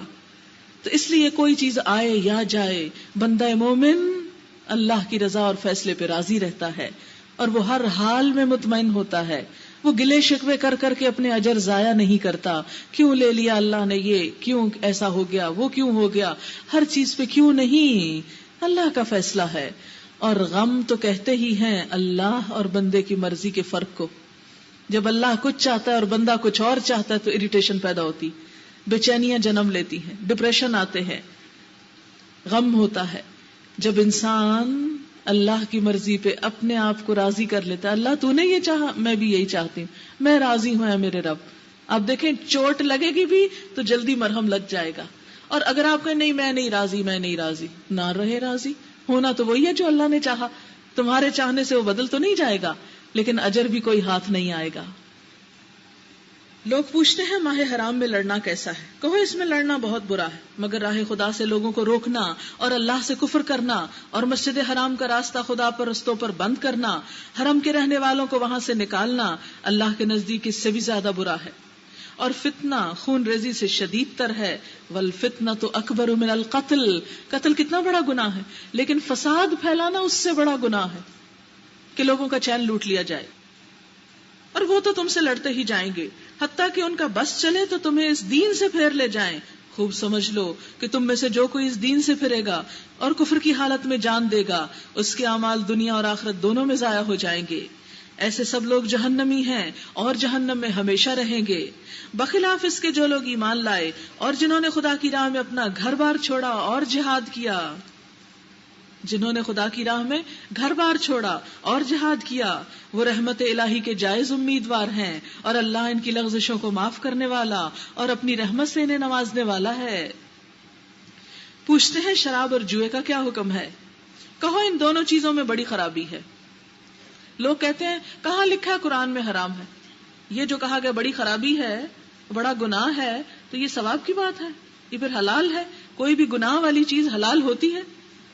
کل فیہما اسم کبیر، کبیرہ گناہ ہے، تو حرام کی کیا بات کرتے ہو؟ آپ یہ عام طور پہ لاجک سنیں گے لوگوں سے. لوگ کہتے ہیں قرآن میں کوئی نہیں لکھا ہوا شراب حرام ہے، حرام کا لفظ کوئی نہیں. تو جب کہا جائے اسم کبیر، بڑا گناہ ہے، تو وہ جو بڑا گناہ ہوتا ہے وہ حلال ہوتا ہے. اگرچہ ان میں لوگوں کے لیے کچھ فائدے بھی ہیں، یعنی وہ وقتی طور پہ پی کے جو نشہ وغیرہ آ جاتا ہے وہ لوگ انجوائے کرتے ہیں، وہ اپنی جگہ ہے، مگر ان کا گناہ ان کے فائدے سے بہت زیادہ ہے. ان کا گناہ وہ وقتی لطف اور لذت اور سرور سے بہت زیادہ ہے. پوچھتے ہیں راہ خدا میں کیا خرچ کریں، کہاں خرچ کریں؟ کہو جو کچھ تمہاری ضرورت سے زیادہ ہو اسے خرچ کر دو، بچا بچا کے بہت نہ رکھا کرو. کیوں؟ اس لیے کہ وہ گل سڑ جاتا ہے. آپ دیکھیں جو کھانا ہم کھاتے ہیں اگر ہمارے اندر ہی رہتا جائے تو کیا حال ہو. ذرا سوچیں تھوڑی دیر کے لیے. جو کھانا ہم کو ملتا ہے اور ہم کھا لیتے ہیں، اگر وہ ہم کھائے رکھیں اندر سے باہر کچھ نہ جائے تو کیا ہوگا؟ پیٹ پھٹ پڑے گا، مر جائیں گے، ہلاکت ہوگی. اسی طرح اگر سارا مال سمیٹ کے اپنے ہی پاس رکھ لیں اور آگے اللہ کی راہ میں کچھ بھی نہ دیں تو کیا ہوگا؟ اس میں بھی ہلاکت ہے، معاشرے کی ہلاکت ہے. جب امیر تر ہو جاتا ہے، غریب تر ہو جاتا ہے، سخت فساد جنم لیتا ہے، چوری، قتل، ڈاکے، بدامنی ہو جاتی ہے. اس لیے جو زائد ضرورت چیزیں ہیں ان کو نکالو اللہ کے راستے میں، جو تمہیں خود استعمال نہ کرنی ہے اور نہ کبھی کرو گے. کسی ضرورت مند کو دو کہ وہ اپنا وقت پورا کرے. اس طرح اللہ تمہارے لیے صاف صاف احکام بیان کرتا ہے، شاید کہ تم دنیا اور آخرت دونوں کی فکر کرو. پوچھتے ہیں یتیموں کے ساتھ کیا معاملہ کیا جائے. یہ کوسچن دیکھیں کہ اگر یہ قرآن پاک نبی صلی اللہ علیہ وسلم کا کلام ہوتا تو اس طرح کے کوسچنز نہ آتے اور پھر جواب اللہ کی طرف سے. تو آپ دیکھیں کہ قرآن میں ہر رنگ ہے نا، ہر رنگ کوسچن آنسرز بھی ہیں. تو اس لیے علم حاصل کرنے کا ایک ذریعہ کوسچنز بھی ہیں. پوچھتے ہیں یتیموں کے ساتھ کیا کریں. کہو جس طرز عمل میں ان کے لیے بھلائی ہو وہی کرو. کتنا خوبصورت جواب دیا گیا. تم کو پتا ہے ان کے لیے اچھا کیا ہے، اس لیے وہی کرو جو ان کے لیے اچھا ہے. اگر تم اپنا اور ان کا خرچ اور رہنا سہنا مشترک رکھو تو اس میں کوئی حرج نہیں. آخر وہ تمہارے بھائی بند ہی تو ہیں. برائی کرنے والے اور بھلائی کرنے والے دونوں کا حال اللہ پہ عیاں ہے. اللہ کو پتا ہے کون کیا کر رہا ہے. کوئی ان کے ساتھ زیادتی کرے گا، ان کے ماں باپ تو قبر میں پڑے نہیں دیکھ رہے لیکن وہ دیکھ رہا ہے، وہ زندہ ہے، اس کو کبھی نیند اور اونگ بھی نہیں آتی. اللہ چاہتا تو اس معاملے میں تم پر سختی کرتا، مگر وہ صاحب اختیار ہونے کے ساتھ صاحب حکمت بھی ہے. تم مشرک عورتوں سے ہرگز نکاح نہ کرنا. مردوں کو حکم دیا جا رہا ہے مثلا کسی ہندو وغیرہ ان سے نکاح نہ کرنا جب تک کہ ایمان نہ لے آئیں. ہاں مسلمان ہو جائیں تو گویا وہ انہوں نے کبھی شرک کیا ہی نہ ہو. ایک مومن لونڈی مشرک شریف زادی سے بہتر ہے اگرچہ وہ تمہیں بہت پسند ہو. اور اپنی عورتوں کے نکاح مشرک مردوں سے کبھی نہ کرنا جب تک وہ ایمان نہ لے آئیں. ایک مومن غلام مشرک شریف سے بہتر ہے اگرچہ وہ تمہیں بہت پسند ہو. یہ لوگ تمہیں آگ کی طرف بلاتے ہیں، یعنی مشرکوں سے شادی بیاہ کیوں نہ کرو کہ کہیں تم بھی شرک میں نہ مبتلا ہو جائے. کیونکہ انسان جس ماحول میں ہوتا ہے وہ چیزیں اچھی لگنے لگتی ہیں. ان کی پوجا پاٹ دیکھ دیکھ کر تم بھی اس کے شدائی نہ ہو جاؤ. اور اللہ اپنے اذن سے تم کو جنت اور مغفرت کی طرف بلاتا ہے اور وہ اپنے احکام واضح طور پر لوگوں کے سامنے بیان کرتا ہے. توقع ہے کہ وہ سبق لیں گے اور نصیحت قبول کریں گے. لیکن افسوس یہ کہ ہم ہندوؤں سے شادی تو نہیں کرتے مگر ان کی رسمیں خوب کرتے ہیں. ایک انڈین مووی میں دیکھ کر کے کہاں مہندی کی رسم میں کیا کیا نئی چیزیں آ رہی ہیں، وہ سب اپنے کلچر میں درآمد کر رہے ہیں. پوچھتے ہیں حیض کا کیا حکم ہے، یعنی عورتوں کو جو پیریڈز ہوتے ہیں اس کا کیا حکم ہے، اس میں کیا کرنا چاہیے. کہو وہ ایک گندگی کی حالت ہے، اس میں عورتوں سے الگ رہو اور ان کے قریب نہ جاؤ. قریب جانے سے مراد کیا ہے کہ فزیکل ریلیشن نہ ہو جب تک کہ وہ پاک صاف نہ ہو جائے. پھر جب وہ پاک ہو جائے تو ان کے پاس جاؤ اس طرح جس طرح اللہ نے تم کو حکم دیا ہے، دوسرے طریقوں سے نہیں، غلط طریقوں سے نہیں.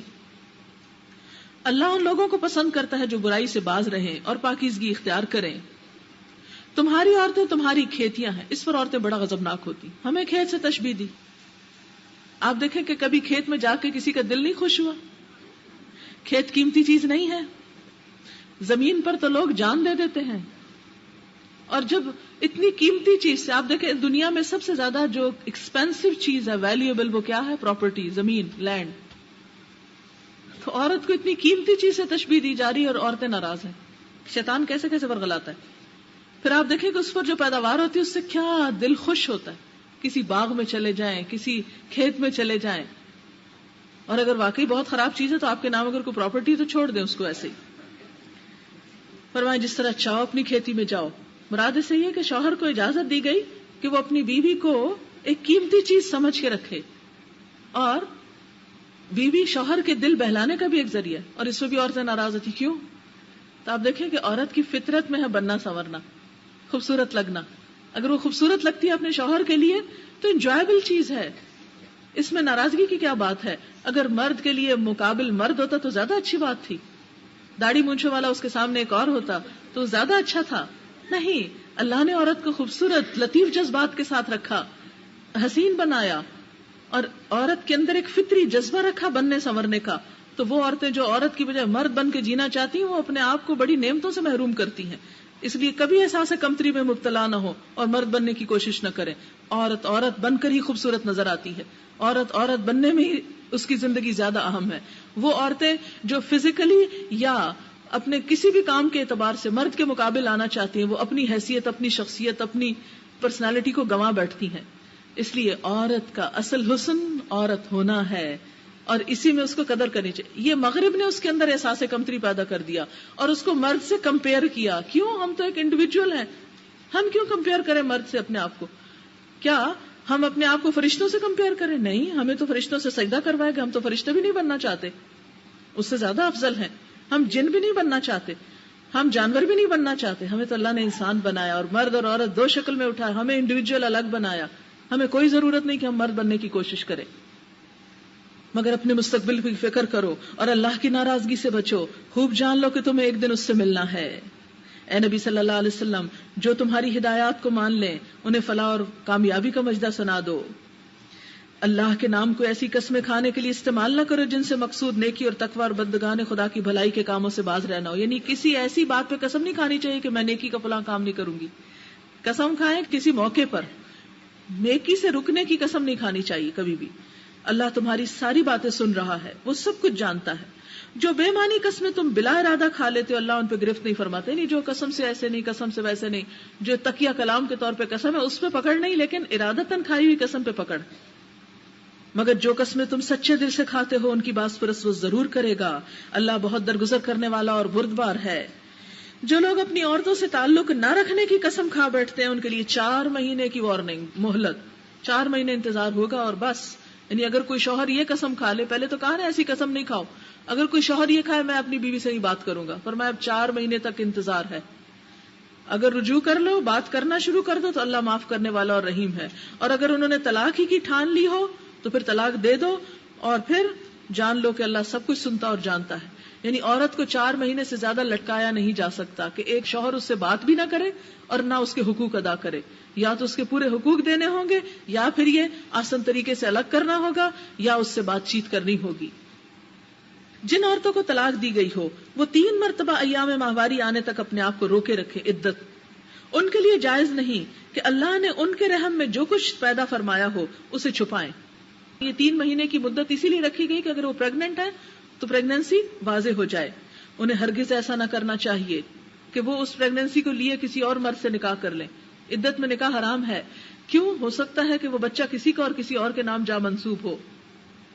اگر وہ اللہ اور روز آخر پر ایمان رکھتی ہیں، ان کے شوہر تعلقات درست کر لینے پر آمادہ ہوں تو وہ اس عدت کے دوران میں انہیں پھر اپنی زوجیت میں واپس لینے کے حقدار ہیں. یعنی ایک شوہر نے طلاق دی ایک اور پھر وہ کہتا ہے رجوع کرے تو ان 3 مہینوں کے اندر اندر رجوع کر سکتا ہے. عورتوں کے لیے بھی معروف طریقے پر ویسے ہی حقوق ہیں جیسے مردوں کے حقوق ان پر ہیں. یعنی عورتوں اور مردوں کے حقوق ایک دوسرے کے لیے برابر ہیں. ہاں مردوں کو ان پر ایک درجہ حاصل ہے. کیوں؟ ان کی جسمانی قوت کے اعتبار سے اور ان کی کمائی کے اعتبار سے. آپ بہت سی عورتیں اس پہ بھی ناراض ہوتی، مردوں کو کیوں ایک درجہ حاصل ہے؟ چلے ٹھیک ہے، ایک درجہ وہ آپ حاصل کر لیں، آپ مرد بن جائیں ان کو عورت بنا دیں، پھر ٹھیک ہوگا. آپ دیکھیں کہ مرد کو جب اللہ نے ایک اتھارٹی دی، ایک درجہ بس دیا، بہت زیادہ بھی نہیں دی، اور ماں بنا کے آپ کو مرد پہ 3 درجے زیادہ دیے، وہ ہم کو بھول جاتا ہے اس کو غصے میں. آپ کو یاد ہے کہ جب ماں بنتی ہے عورت تو ایک شخص حضور صلی اللہ علیہ وسلم کی خدمت میں آیا، سب سے اچھا سلوک کس سے کروں؟ فرمایا ماں سے. پھر پوچھا، فرمایا ماں سے. تیسری دفعہ ماں سے. گویا 3 درجے زیادہ ملے. چوتھی دفعہ باپ کا حکم. کیوں؟ اس لیے کہ ماں یہاں قربانی زیادہ کر رہی. یہاں شوہر اور بیوی کے درمیان جو ایک درجہ شوہر کو زیادہ دیا، وہاں شوہر قربانی زیادہ کرتا ہے، سارا دن مزدوری کرتا ہے اور لا کے وہ رقم بیوی کو دیتا ہے اور بیوی اس کو استعمال کرتی. ٹھیک ہے کچھ نہیں بھی دیتے ہوں گے، اس سے بڑی شکوہ ہے عورتوں کو اور ہونا بھی چاہیے، لیکن عموماً آپ دیکھیں کہ ہمارے جتنی خرید و فروخت ہے بازاروں میں اکثریت عورتوں ہی کی خرید و فروخت کرتی نظر آتی. کپڑے کی دکانیں ہو، جیولری ہو، اور حتیٰ کہ اب تو بڑے بڑے بزنس عورتوں نے سنبھالے ہوئے ہیں. اور پھر اسی طرح اللہ تعالیٰ نے مرد پہ جہاد فرض کیا، مرد پہ جمعہ فرض کیا، مرد پہ 5 وقت مسجد میں نمازیں فرض کی. پھر اسی طرح ایک اس کو جسمانی لحاظ سے طاقت دی تاکہ وہ گھر والوں کو پروٹیکٹ بھی کرے. اگر اسے عورت کے برابر رکھا جاتا تو جب کوئی ایمرجنسی ہوتی تو پروٹیکٹ کون کرتا؟ گھر میں چوہا کون مارے، کاکروچ کون بھگائے، چھپکلی کون دور کرے ہیں؟ اگر وہ بھی عورت کی طرح کمزور نازک نازک دل کا ہوتا بیچارہ تو پھر کیا ہوتا؟ تو یہ اتھارٹی دے کے اللہ نے ڈیسائیڈ کر دیا کہ ایسے موقع پہ مرد کو اٹھنا ہوگا، اس کو کام کرنا ہوگا. بڑے بڑے بھاری کام اس کی ذمہ داری، عورت کو آزاد کر دیا گیا. اور سب پر اللہ غالب اقتدار رکھنے والا اور حکیم اور دانا ہے. الطلاق مرتان، طلاق 2 بار ہے. پھر یا تو سیدھی طرح عورت کو روک لیا جائے یا بھلے طریقے سے ہمیشہ کے لیے رخصت کر دیا جائے. یہ بار بار کی طلاقیں نہیں، بس ایک طلاق، 3 مہینے انتظار، رجوع کر لیا، پھر طلاق. اگر 2 دفعہ طلاق دے چکے ہیں تو اب تیسری مرتبہ اگر دے دی تو پھر دوبارہ عورت واپس نہیں آ سکتی. اور رخصت کرتے ہوئے ایسا کرنا تمہارے لیے جائز نہیں کہ جو کچھ تم انہیں دے چکے ہو اس میں سے کچھ بھی واپس لو. ایسی شکایت ہے ہم کو کہ عورتوں کے حقوق ہی کوئی نہیں ہے اسلام میں، بڑی مظلوم ہے بیچاری. نہیں، فرمایا اگر ڈھیروں مال بھی تم دے چکے ہو اور طلاق دے دی تو وہ سب عورت کا ہو گیا، واپس نہیں لے سکتے. اب یہ الگ بات ہے کہ ہم کیا کرتے ہیں، ہمارا معاشرہ کیا کر رہا ہے. وہ کیوں کر رہا ہے؟ اس لیے کہ انہوں نے قرآن کا ہی حکم کبھی سنا؟ کتنے مرد ہیں جنہوں نے قرآن کا ہی حکم پڑھ یا سن رکھا ہوگا؟ کوئی بھی نہیں. لہٰذا جب سنا ہی نہیں، پتہ ہی نہیں، تو عمل کیا کریں گے بیچارے. البتہ یہ صورت مستثنا ہے کہ زوجین کو اللہ کے حدود پر قائم نہ رہ سکنے کا اندیشہ ہو. ایسی صورت میں اگر تمہیں یہ خوف ہو کہ دونوں حدود الہی پہ قائم نہ رہیں گے تو ان دونوں کے درمیان یہ معاملہ ہو جانے میں مذائقہ نہیں کہ عورت اپنے شوہر کو معاوضہ دے کر علیحدگی حاصل کر لے. خلا کا حکم بتایا گیا کہ اگر عورت تنگ ہے، نہیں رہنا چاہتی اور جینوئن ریزن کی وجہ سے، تو پھر کیا ہے، شوہر کو کچھ دے کے اپنے مال میں سے اپنی جان چھڑوا لے. لیکن یہ گھر میں نہیں ہوگا، عدالت کے ذریعے ہوگا. یہ اللہ کے مقرر کردہ حدود ہیں، ان سے تجاوز نہ کرو. اور جو لوگ حدود الہی سے آگے بڑھیں وہی ظالم ہیں. پھر اگر 2 بار طلاق دینے کے بعد شوہر نے عورت کو تیسری بار طلاق دے دی تو وہ عورت پھر اس کے لیے حلال نہ ہوگی، الا یہ کہ اس کا نکاح کسی دوسرے شخص سے ہو اور وہ اسے طلاق دے. تب اگر پہلا شوہر یہ عورت دونوں خیال کریں کہ حدود الہی پہ قائم رہیں گے تو ان کے لیے ایک دوسرے کی طرف رجوع کرنے میں مذائقہ نہیں. یعنی پھر بھی شرط کیا ہے کہ ایک دوسرے کے حق ادا کریں گے، فرائض پورے کریں گے. اور اگر پہلے والا کھیل کھیلیں گے تو دوبارہ پھر نکاح کی زحمت نہ فرمائیں. پھر اس میں آپ دیکھیں کہ یہاں حلالہ کی بات ہو رہی ہے. اصل میں حلالہ کرانے والا، کرنے والا، اس پہ لعنت کی گئی ہے. جان بوجھ کے ایسا نہیں کیا جا سکتا. حلالہ ہوتا ہے وہ کس طرح کہ اگر کسی کو طلاق ہوگی عورت کو اور وہ کہیں اور شادی کر لیتی، پھر وہ شوہر فوت ہو جاتا ہے یا اپنی مرضی سے طلاق دیتا ہے، تو پھر یہ عورت پہلے شوہر کے ساتھ دوبارہ جا سکتی. لیکن آرٹیفیشلی یہ نہیں کرنا چاہیے کیونکہ اس سے فساد کا اندیشہ ہے. ہو سکتا ہے دوسرے شوہر کو عورت بہت پسند آ جائے اور وہ چھوڑنا ہی نہ چاہے. اب یہ ان دونوں مردوں کی آپس میں لڑائی جنگ شروع ہو جائے تو معاشرے میں ایک اور قتل ہو جائے خدا نہ خواستہ. تو اس لیے کیا کہا گیا، یہ لعنت کی گئی ہے کہ آرٹیفیشلی یہ کام نہ کرو. یہ اللہ کی مقرر کردہ حدیں ہیں جنہیں وہ ان لوگوں کے لیے ہدایت کے لیے واضح کر رہا ہے جو اس کی حدوں کو توڑنے کا انجام جانتے ہیں. اور جب تم عورتوں کو طلاق دے دو اور ان کی عدت پوری ہونے کو آ جائے تو یا بھلے طریقے سے انہیں روک لو، بھلے طریقے سے، بےزتی کر کے نہیں، بھلے طریقے سے، عزت سے، یا بھلے طریقے سے رخصت کرو. ہمارے ہاں کیا ہے، کئی ایسی تکلیف دہ مثالیں سامنے آتی ہیں کہ اگر آدھی رات کو شوہر غضبناک ہوا اور طلاق دیا تو پکڑ کے گھر کا دروازہ کھول کے عورت کو باہر دھکیل دیتے ہیں. سراسر ظلم ہے جس پر اللہ کے ہاں جواب دینا ہوگا.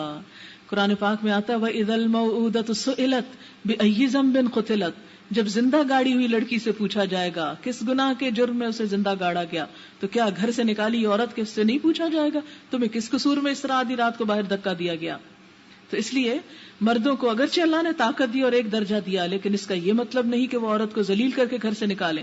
ٹھیک ہے، ڈفرنس آف اوپینین ہے، اختلاف ہے، نہیں بنی، آسان طریقے سے رخصت کرو جیسے کسی مہمان کو رخصت کیا جاتا ہے. یہ ہے اسلام کا حسن. اور ہمارے یہاں کیا ہے، پہلے گھر بھجوا دیا جاتا ہے اور پھر گئی ہوئی عورت بغیر کسی ریزن کے پیچھے سے طلاق نامہ بھیج دیا جاتا ہے. کیسے کیسے ظلم ہے. جاہلیت کے زمانے میں تو زندہ گاڑ دیتے تھے نا، اور اب مینٹلی ٹارچرڈ خواتین کو جس طرح زندہ گاڑا ہوا ہے وہ اس کا بدلہ اللہ تعالیٰ ہی لے سکتا ہے. دنیا میں تو شاید کوئی عدالتی انصاف کروا نہ سکے. فرمایا محض ستانے کی خاطر انہیں مت روکنا کہ یہ زیادتی ہوگی، اور جو کوئی ایسا کرے گا وہ اپنے آپ پہ ظلم کرے گا. اللہ کی آیات کا کھیل نہ بناؤ. بھول نہ جاؤ کہ اللہ نے کس نعمت عظما سے تمہیں سرفراز کیا. تم تو امت وسط ہو, دنیا کی رہنما ہو, تم اپنی عورتوں کے ساتھ ایسا سلوک کرو گے؟ وہ تمہیں نصیحت کرتا ہے کہ جو کتاب اور حکمت اس نے تم پر نازل کی ہے اس کا احترام ملحوظ رکھو, اللہ سے ڈرو اور خوب جان لو کہ اللہ کو ہر بات کی خبر ہے. جب تم اپنی عورتوں کو طلاق دے چکو اور وہ اپنی عدت پوری کر لیں تو پھر اس میں مانے نہ ہو کہ وہ اپنے زیر تجویز شوہروں سے نکاح کر لیں, جبکہ وہ معروف طریقے پر باہم نکاح کرنے پہ راضی ہوں. یعنی اگر کسی عورت کو طلاق ہو جاتی ہے تو پھر اسے دوسری جگہ شادی کرنے سے مت روکو. تمہیں نصیحت کی جاتی ہے ایسی حرکت ہرگز نہ کرنا. اگر تم اللہ اور روز آخر پر ایمان لانے والے ہو, تمہارے لیے شائستہ اور پاکیزہ طریقہ یہی ہے کہ اس سے باز رہو. اللہ جانتا ہے تم نہیں جانتے کہ تم نے اگر روکنے کی کوشش کی تو کتنے فساد ہوں گے. جو باپ چاہتے ہو کہ ان کی اولاد پوری مدت رضاعت تک دودھ پیے تو مائیں اپنے بچوں کو 2 سال مکمل دودھ پلائیں. یعنی جو پوری کرنا چاہے مدت, فرض نہیں ہے لیکن 2 سال تک پلایا جا سکتا ہے. اس صورت میں بچے کے باپ کو معروف طریقے سے کھانا کپڑا عورتوں کو دینا ہوگا. یعنی اگر عورت طلاق لے چکی ہے لیکن بچے کو دودھ پلا رہی ہے تو شوہر پھر بھی نان نفقہ دے گا. کس طرح عورت کے حق کو پروٹیکٹ کیا گیا؟ کہاں یہ کہ بغیر کچھ دیے کئی سال ماں باپ کے گھر میں بٹھا دیتے ہیں. مگر کسی پر اس کی وسعت سے بڑھ کر بوجھ نہ ڈالنا چاہیے. نہ تو ماں کو اس وجہ سے تکلیف میں ڈالا جائے کہ بچہ اس کا ہے, اور نہ باپ ہی کو اس وجہ سے تنگ کیا جائے کہ بچہ اس کا ہے. دودھ پلانے والی کا یہ حق جیسا بچے کے باپ پر ہے ویسا ہی اس کے وارث پر بھی ہے. لیکن اگر فریقین باہمی رضامندی اور مشورے سے دودھ چھڑانا چاہیں تو ایسا کرنے میں کوئی مذائقہ نہیں. اور اگر تمہارا خیال اپنی اولاد کو کسی غیر عورت سے دودھ پلوانے کا, کسی دائی وغیرہ سے, تو اس میں بھی کوئی حرج نہیں, پلایا جا سکتا ہے, بشرطے کہ اس کا جو کچھ معاوضہ طے کرو وہ معروف طریقے پہ ادا کرو. یعنی اس کی اجرت دو, یہ نہیں کہ تم اس میں پھر منمانی کرو, دودھ پلوا کے غائب. اللہ سے ڈرو اور جان رکھو کہ جو کچھ تم کرتے ہو سب اللہ کی نظر میں ہے. کسی کی مزدوری ماری تو قیامت کے دن سخت پکڑ ہوگی. تم میں سے جو لوگ مر جائیں ان کے پیچھے اگر ان کی بیویاں زندہ ہوں تو وہ اپنے آپ کو 4 مہینے 10 دن روکے رکھیں. عدت کی مدت, مطلقہ کی عدت 3 ماہ ہے, بیوہ کی عدت 4 ماہ 10 دن. کہ جب ان کی عدت پوری ہو جائے تو انہیں اختیار ہے اپنی ذات کے معاملے میں بھلے طریقے سے جو چاہے کریں, شادی کریں, ماں کے گھر رہیں, سسرال رہیں, جہاں چاہے رہیں. تم پر اس کی کوئی ذمہ داری نہیں. اللہ تم سب کے اعمال سے باخبر ہے. یہ ہے عورت کی آزادی. ہمارے ہاں کیا ہے, نہ اسے شادی کرنے دی جاتی, نہ میکے جانے دیا جاتا ہے, نہ اور کوئی اس کی مرضی کا کام کرنے دیا جاتا. ساری زندگی زندہ گاڑ دی جاتی ہے. تو اس پر اللہ تعالیٰ کیا فرماتے ہیں؟ انہیں اختیار ہے, یہ عورت کو کیا ہے, آزادی ہے اپنی ذات کے معاملے میں اچھے طریقے سے, معروف طریقے سے, غلط اور حرام کام نہیں, معروف طریقے سے جو چاہے کرے. تم پر اس کی کوئی ذمہ داری نہیں.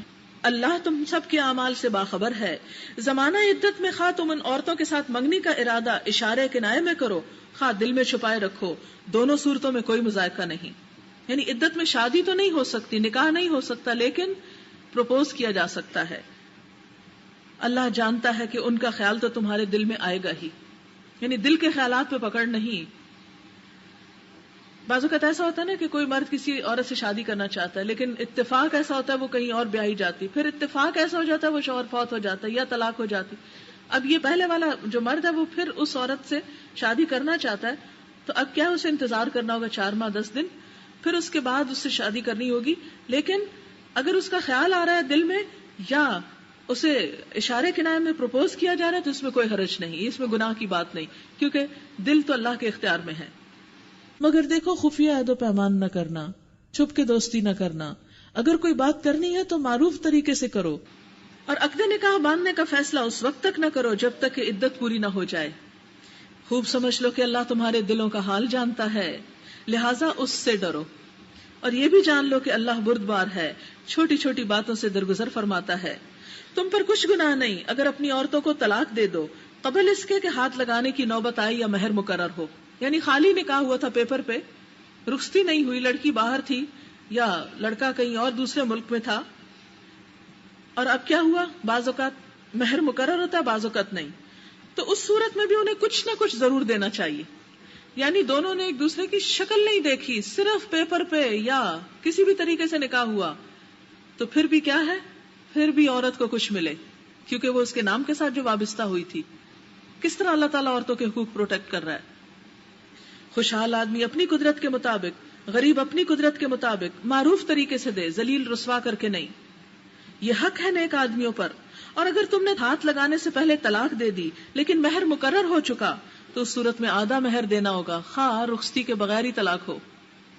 یہ اور بات ہے کہ عورت نرمی برتے اور کہے چلو میں اس کے گھر میں تو نہیں گئی، اب اس کا پیسہ لے کے کیا کروں گی، جانے دو. تو یہ نہ لے. یا وہ مرد جس کے اختیار میں عقد نکاح ہے کہ وہ کہے کہ اچھا آدھا کیا چلو پورا ہی دے دیتا ہوں، تو دینے میں کوئی حرج نہیں، دے دینا چاہیے اس کو. یہ دیکھیں نا احسان کا معاملہ، دونوں طرف سے احسان کرنا سکھایا جا رہا ہے. اور یہ اور بات ہے کہ عورت نرمی برتے، یا وہ مرد جس کے اختیار میں عقد نکاح ہے نرمی سے کام لے اور پورا مہر دے دے. اور تم یعنی مرد نرمی سے کام لو، مردوں کو نرمی کرنے کا کہا جا رہا ہے. تو یہ تقویٰ سے زیادہ مناسبت رکھتا ہے. آپس کے معاملات میں فیاضی کو نہ بھولو، تمہارے اعمال کو اللہ دیکھ رہا ہے. آپس میں ایک دوسرے سے حسن اخلاق کو نہ بھولو، فیاضی نہ بھولو. اپنی نمازوں کی نگہداشت کرو، خصوصاً ایسی نماز کی جو درمیانی نماز ہے. یعنی جب ہوتے طلاق وغیرہ کے مسئلے مسائل جھگڑے آتے ہیں تو نمازیں بھی جاتی ہیں، ایسے ایسے فساد گھروں میں اٹھ جاتے ہیں. فرمایا نہیں، وہ جھگڑے اپنی جگہ، نماز کا وقت ہے تو اٹھو نماز پڑھو اور نمازوں کی حفاظت کرو. خصوصاً درمیانی، اس کو نماز اثر کو کہا گیا کیونکہ اس وقت دن جانے کا وقت ہوتا ہے اور کام بھی زیادہ وائنڈ اپ کرنے والے ہوتے ہیں، اس لیے کہا اس کی کیئر کرنا. اللہ کے آگے اس طرح کھڑے ہو جیسے فرما بردار غلام کھڑے ہوتے ہیں. یعنی نماز میں کھڑے ہونے کا طریقہ بتایا جائے بہت عاجزی کے ساتھ، اکڑ کے، اور اس طرح نہیں کہ دماغ کہیں ہو دل کہیں ہو، نہیں، عاجزی کے ساتھ. بدامنی کی حالت ہو، خواہ پیدل ہو خواہ سوار، جس طرح ممکن ہو نماز پڑھو، کسی حال میں نماز معاف نہیں. اور جب امن میسر آ جائے تو اللہ کو اس طریقے سے یاد کرو جو اس نے تمہیں سکھایا ہے جس سے پہلے تم ناواقف تھے. یعنی عام حالات میں پراپر طریقے سے پورے ریچولز کے ساتھ نماز ادا کرو. یہ نہیں کہ آپ کہیں کیوں وہ بدامنی میں بھی تو چل کے نماز پڑھ سکتے تھے اشاروں سے، تو گھر میں پڑھے تو کیا ہوا، اللہ بھی وہی اور نماز بھی وہی. نہیں، ایسی حجتیں مت کرو. تم میں سے جو لوگ وفات پا جائیں اور پیچھے بیویاں چھوڑ رہے ہوں، ان کو چاہیے کہ بیویوں کے حق میں یہ وصیت کر جائیں کہ 1 سال تک ان کو نان نفقہ دیا جائے. یہ پہلے حکم تھا، بعد میں منسوخ ہو گیا کیونکہ بعد میں وراثت مل گئی عورت کو. اور وہ گھر سے نکالی نہ جائیں. پھر اگر وہ خود نکل جائیں تو اپنے ذات کے معاملے میں معروف طریقے سے جو کچھ بھی کریں اس کی کوئی ذمہ داری تم پر نہیں. اللہ سب پر غالب اقتدار رکھنے والا اور حکیم ہے. اسی طرح جن عورتوں کو طلاق دی گئی ہو انہیں بھی مناسب طور پر کچھ نہ کچھ دے کر رخصت کیا جائے. یہ حق ہے متقی لوگوں پر. اس کو متع طلاق کہتے ہیں کہ طلاق کے وقت عورت جب گھر چھوڑ کے جا رہی ہو، اپنی چیزیں تو بیچاری لے جا رہی ہے، تم تحفتاً بھی کچھ ساتھ دو. ٹھیک ہے، نہیں اکٹھے رہنا تو لڑنے کی کیا ضرورت ہے، الگ ہو جاؤ اچھے طریقے سے. اور مرد کو کیا کہا جا رہا ہے، کچھ دے کے رخصت کرو کہ وہ جو غم ہے دل میں جانے کا وہ تھوڑا ٹھنڈا ہو جائے. احسان احسان. اور ہم اس کے برعکس ہمارے معاشرے میں کیا ہو رہا ہے. اس طرح اللہ اپنے احکام تمہیں صاف صاف بتاتا ہے. امید ہے کہ تم سمجھ بوجھ سے کام لوگے. تم نے ان لوگوں کے حال پہ کچھ غور کیا جو موت کے ڈر سے اپنا گھر بار چھوڑ کر نکلے تھے اور ہزاروں کی تعداد میں تھے. موت سے بھاگنا کام نہیں آتا. اللہ نے ان سے فرمایا مر جاؤ. جہاں وہ پہنچے تھے بھاگ کے ادھر بھی مار دیا گیا. انسان کسی بھی زمین پر ہو، موت آئی ہے تو رک نہیں سکتی، اس لیے کبھی نہیں کہنا چاہیے کاش وہ فلانی جگہ نہ جاتا. اللہ نے ان سے فرمایا مر جاؤ. پھر اس نے ان کو دوبارہ زندگی بخشی تاکہ انہیں بتایا کہ دیکھو تم بھاگ کے آئے تھے نا، تو مرے پڑے رہے تھے یہاں. موت سے بھاگنا ممکن نہیں. حقیقت یہ ہے کہ اللہ انسان پر بڑا فضل فرمانے والا ہے، مگر اکثر لوگ شکر ادا نہیں کرتے. مسلمانوں، اللہ کی راہ میں جنگ کرو اور خوب جان لو اللہ سننے اور جاننے والا ہے. تم میں کون ہے جو اللہ کو قرض حسن دے تاکہ اللہ اسے کئی گنا بڑھا چڑھا کر واپس کر دے. گھٹانا بھی اللہ کے اختیار میں ہے اور بڑھانا بھی، اور اسی کی طرف تمہیں پلٹ کر جانا ہے. کہتے ہیں کہ ابو الدہداء نے جب یہ آیات سنی تو آگے نبی صلی اللہ علیہ وسلم کے پاس کہنے لگے یا رسول اللہ صلی اللہ علیہ وسلم، میں نے سنا اللہ تعالیٰ قرض مانگ رہے ہیں، میرے پاس کھجوروں کے 2 باغ ہیں، ایک اللہ کے راستے میں وقف کرتا ہوں، اور وہ باغ جس میں 600 کھجوروں کے درخت تھے، 600 درخت، اسی میں ان کا گھر تھا، میٹھے پانی کا چشمہ. تو آپ صلی اللہ علیہ وسلم نے ان کو بہت انکریج کیا اور فرمایا کم من غدک رواح ودار فیاح لأبی الدہداء. کھجوروں کے کتنے ہی بے شمار درخت اور کشادہ محلات ابو دہداء کے لیے تیار ہیں، یعنی جنت میں. اور آپ دیکھیں کہ ابو دہداء نے کیا کیا، واپس جا کر باغ کے دروازے پہ کھڑے ہو کر کیا کہتے ہیں میں دہدا کی ماں باہر آ جاؤ، میں نے اپنا یہ باغ اللہ کو قرض دے دیا ہے. اور بیوی دوڑتے ہوئے نکل آئیں، اے دہدا کے باپ تم نے بڑے نفع کا سودا کیا ہے. کیا ہم عورتیں ایسی ہیں؟ ہم تو لڑنے کھڑے ہو جائیں. تم کون ہوتے ہو یہ فیصلہ کرنے والے، ہم سے پوچھے بغیر اللہ کی راہ میں دیا جا رہا ہے. واہ. اور یہی وجہ ہے آج ہمارا حال یہ ہے.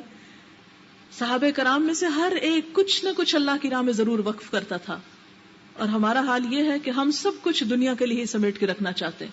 اسی وجہ سے امت مسلمہ زوال کا شکار ہے. فرمایا گھٹانا بھی اللہ کے اختیار میں ہے، بڑھانا بھی، اور اسی کی طرف تمہیں پلٹ کر جانا ہے. وہاں جا کے لے لینا، ضائع نہیں ہوتا. پھر تم نے اس معاملے پر بھی غور کیا جو موسیٰ کے بعد سرداران بنی اسرائیل کو پیش آیا تھا. انہوں نے اپنے نبی سے کہا ہمارے لیے ایک بادشاہ مقرر کر دو تاکہ ہم اللہ کی راہ میں جنگ کریں. نبی نے پوچھا کہیں ایسا تو نہ ہوگا کہ تم کو لڑائی کا حکم دیا جائے پھر تم نہ لڑو؟ وہ کہنے لگے بھلا یہ کیسے ہو سکتا ہے کہ ہم راہ خدا میں نہ لڑیں، جبکہ ہمیں ہمارے گھروں سے نکال دیا گیا، ہمارے بال بچے ہم سے جدا کر دیے گئے. پھر جب ان کو جنگ کا حکم دیا گیا تو ایک قلیل تعداد کے سوا وہ سب پیٹھ موڑ گئے، اور اللہ ان میں سے ایک ایک ظالم کو جانتا ہے. ان کے نبی نے ان سے کہا کہ اللہ نے طالوت کو تمہارے لیے بادشاہ مقرر کیا ہے. یہ سن کر وہ بولے ہم پر بادشاہ بننے کا وہ کیسے حقدار ہو گیا؟ اس کے مقابلے میں بادشاہی کے تو ہم زیادہ مستحق ہیں، وہ تو کوئی بڑا مالدار آدمی نہیں. نبی نے جواب دیا اللہ نے تمہارے مقابلے میں اسی کو چن لیا. اس کو دماغی اور جسمانی دونوں قسم کی اہلیتیں فراوانی کے ساتھ عطا فرمائی کہ اللہ کے ہاں لیڈرشپ کا معیار مال نہیں، کیا ہے؟ جسمانی اور ذہنی اہلیت. اللہ کو اختیار ہے اپنا ملک جس کو چاہے دے، جسے چاہے بادشاہت دے. اللہ بڑی وسعت رکھتا ہے، سب کچھ اس کے علم میں ہے. اس کے ساتھ ان کے نبی نے ان کو یہ بھی بتایا کہ خدا کی طرف سے اس کے بادشاہ مقرر ہونے کی علامت یہ ہے کہ اس کے عہد میں وہ صندوق تمہیں واپس مل جائے گا جس میں تمہارے رب کی طرف سے تمہارے لیے سکون قلب کا سامان ہے، جس میں آل موسیٰ اور آل ہارون کے چھوڑے ہوئے تبرکات ہیں، اور جس کو اس وقت فرشتے سنبھالے ہوئے ہیں. اگر تم مومن ہو تو یہ تمہارے لیے بہت بڑی نشانی ہے. پھر جب طالوت لشکر لے کر چلا تو اس نے کہا ایک دریا پر اللہ کی طرف سے تمہاری آزمائش ہونے والی ہے. جو کوئی اس کا پانی پیے گا وہ میرا ساتھی نہیں، میرا ساتھی صرف وہ ہے جو اس سے پیاس نہ بجھائے. ہاں ایک آدھ چلو کوئی پی لے تو پی لے، مگر ایک گروہ قلیل کے سوا وہ سب اس دریا سے سیراب ہوئے، اپنے آپ کو کنٹرول نہ کر سکے جیسے ہم روزہ کھول کے. پھر جب طالوت اور اس کے ساتھی مسلمان دریا پار کر کے آگے بڑھے تو انہوں نے طالوت سے کہہ دیا آج ہم میں جالوت اور اس کے لشکروں کا مقابلہ کرنے کی طاقت نہیں. لیکن جو لوگ یہ سمجھتے تھے کہ انہیں ایک دن اللہ سے ملنا ہے، انہوں نے کہا بارہا ایسا ہوا ہے کہ ایک قلیل گروہ اللہ کے اذن سے ایک بڑے گروہ پر غالب آ گیا. اللہ صبر کرنے والوں کا ساتھی ہے. اور جب وہ جالوت اور اس کے لشکروں کے مقابلے پر نکلے تو انہوں نے دعا کی ربنا افرغ علینا صبرا وثبت اقدامنا وانصرنا علی القوم الکافرین. اے ہمارے رب ہم پر صبر کا فیضان کر، ہمارے قدم جما دے اور اس کافر گروہ پر ہمیں فتح نصیب کر. آخر کار اللہ کے اذن سے انہوں نے کافروں کو مار بھگایا اور داؤد نے جالوت کو قتل کر دیا، اور اللہ نے اسے سلطنت اور حکمت سے نوازا اور جن جن چیزوں کا چاہا اس کو علم دیا. اگر اس طرح اللہ انسانوں کے ایک گروہ کو دوسرے گروہ کے ذریعے سے ہٹاتا نہ رہتا تو زمین کا نظام بگڑ جاتا. لیکن دنیا کے لوگوں پر اللہ کا بڑا فضل ہے کہ وہ اس طرح دفع فساد کا انتظام کرتا رہتا ہے. تلک آیات اللہ نتلوها علیک بالحق وانک لمن المرسلین. یہ اللہ کی آیات ہیں جو ہم ٹھیک ٹھیک تم کو سنا رہے ہیں، اور تم یقیناً ان لوگوں میں سے ہو جو رسول بنا کر بھیجے گئے ہیں. وآخر دعوانا ان الحمد للہ رب العالمین. سبحانک اللہم وبحمدک نشہد ان لا الہ الا انت نستغفرک ونتوب الیک.